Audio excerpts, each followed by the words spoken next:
Je m'appelle Olivier Bossan, j'ai 62 ans. J'ai donc créé la société L'Occitane en mars 1976 avec quelques gouttes d'huile essentielle de romarin qui tombent de l'alambic qui est derrière moi et que j'ai vendu sur le marché. Ensuite, 1980, un vieux savonnier m'a fait don de tout son matériel de savonnerie.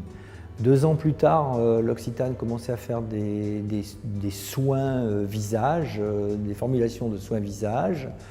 Et donc petit à petit, les gammes se sont étoffées. En 92, j'ai fait rentrer des partenaires financiers, donc des banquiers, qui sont ressortis 2 ans plus tard, rachetés par les actionnaires actuels de L'Occitane, dont Reynolds Gégère, qui lui en est le majoritaire aujourd'hui. Il se déroule quand même presque 40 ans depuis les premières gouttes d'huile essentielle de romarin.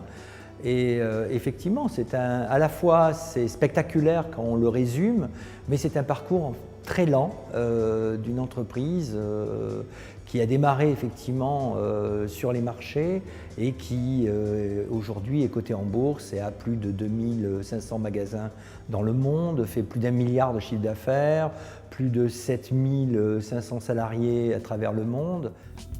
En 2006, j'ai créé l'écomusée de l'Olivier à Volx. Et comme tout musée qui se respecte, il y a eu une petite boutique du musée et j'ai voulu présenter essentiellement les producteurs d'huile d'olive de la Provence. Les petits bidons se vendant très bien, j'ai voulu faire un premier magasin en dehors du musée. Aujourd'hui, il y en a 19 qui existent et qui tournent tous assez bien quand même. L'enseigne PPP fait 4 millions d'euros de chiffre d'affaires et emploie une petite quarantaine de salariés aujourd'hui.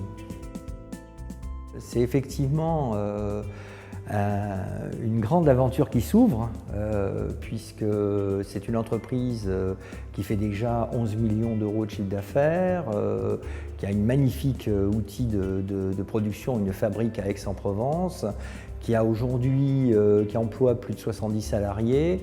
En période de pointe, on dépasse les 100 salariés et qui a un avenir devant elle très important.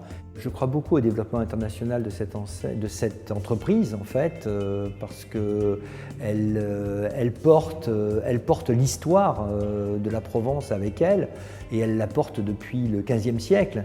Et comme le monde entier est friand de tout ce qui vient de Provence, cette confiserie-là va porter les couleurs de la Provence dans le monde entier. Recevoir le prix du décideur de l'année est pour moi une grande fierté, bien que j'essaie toujours de